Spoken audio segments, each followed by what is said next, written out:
Hey, you alright, man? Why do you look so tired? And why are you scrolling up and down like that? Well, I have to make sure I answer all the questions right. So I have to go back and forth, read every single message, just in case I might have missed something. Hang on a second.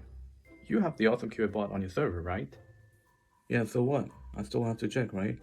Well, actually, no. You know what? Let me show you something. With the AwesomeQA bot, you get access to the support portal. So instead of going back and forth on your Discord channel just to find questions that haven't been answered, you can simply come here to find all of those questions listed out for you in a very neat format. Now, as you can see, there are two columns on this page. Let's call them the left side and the right side. On the left side are all the questions from your Discord chat that haven't been answered.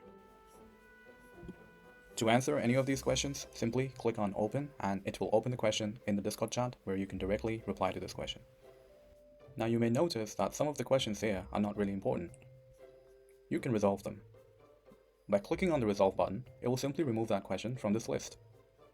Now keep in mind that nothing changes on your Discord chat, so feel free to use the Resolve option as much as you like whenever you see questions that aren't really important or relevant.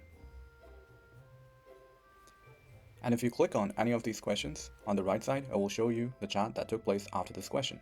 Now this can help you see if anyone from your community replied or interacted with the person who asked the question and the information they received was accurate or not. And if you see if the information was inaccurate, you can interfere and correct them. So there you have it, a simple and easy way to answer unanswered questions without going crazy.